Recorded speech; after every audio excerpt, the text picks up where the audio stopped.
یہ آخری عشرے میں آدمی جو ہے اللہ کی چوکھٹ پر ہی جا کر بیٹھ جائے، اپنے معمولات کو توڑے۔ اعتکاف کی روح یہ ہے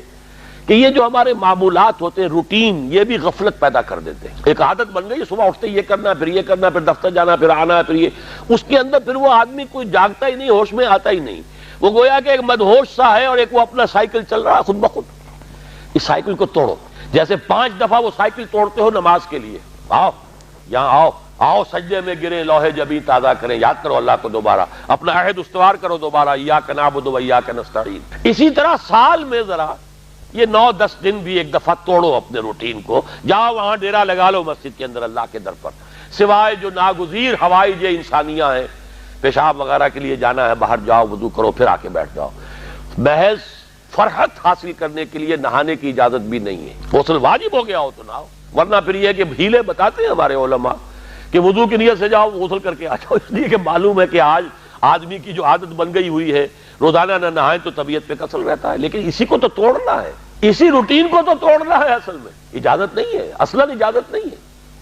آپ جو ہے جو بھی ناگزیر، ہاں اگر آپ کو فرض کیجئے کوئی ایسی شکل ہو گئی ہے،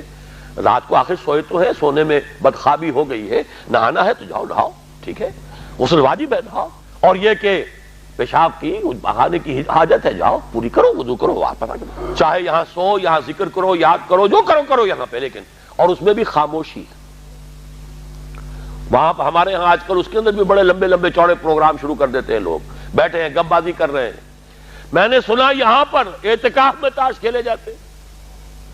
آپ بالکل نوجوان چھوکرے، فضیلت سنی اعتکاف کی، ویسے بھی گھر سے بھاگنے کو جی چاہتا ہی ہے، کچھ دنوں کے لیے نکلے اس گھر سے، مسجد میں آ کے بیٹھ گئے، وہاں پہ گپے بھی ہو رہی ہے، لطیفہ بازی بھی ہو رہی ہے، تاش بھی کھیلے جاتے ہیں۔ یہ اعتکاف ہو رہا ہے۔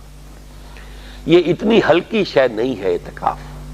یہ تو اس عبادت کا، رمضان میں جو روح بیدار ہوتی ہے یہ اس کا کلائمیکس ہے، بہت بڑی عبادت ہے، لیکن اس میں لو اللہ کے ساتھ لگی رہے، لوگوں سے نہیں، تنہائی، غور و فکر، یا قرآن پڑھو، ذکر کرو، نوافل پڑھو، یا سوچو بچ، جیسے حدیث میں آتا ہے وَأَن يَكُونَ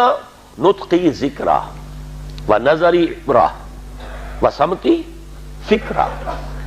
میرا دیکھنا ہو تو عبرت کا دیکھنا ہو کہ ہر شے سے میں سبق حاصل کروں، اور میں بات کروں تو اللہ کے ذکر پر مبنی ہو میری بات، اور میں خاموش رہوں، وَسَمْتِي فِكْرًا، غور و فکر، تفکر و اعتبار، جو حضور جا کر غار حرا میں کیا کرتے تھے وہ اعتکاف تھا حضور کا، مکی دور کا اعتکاف، تنہا بیٹھنا۔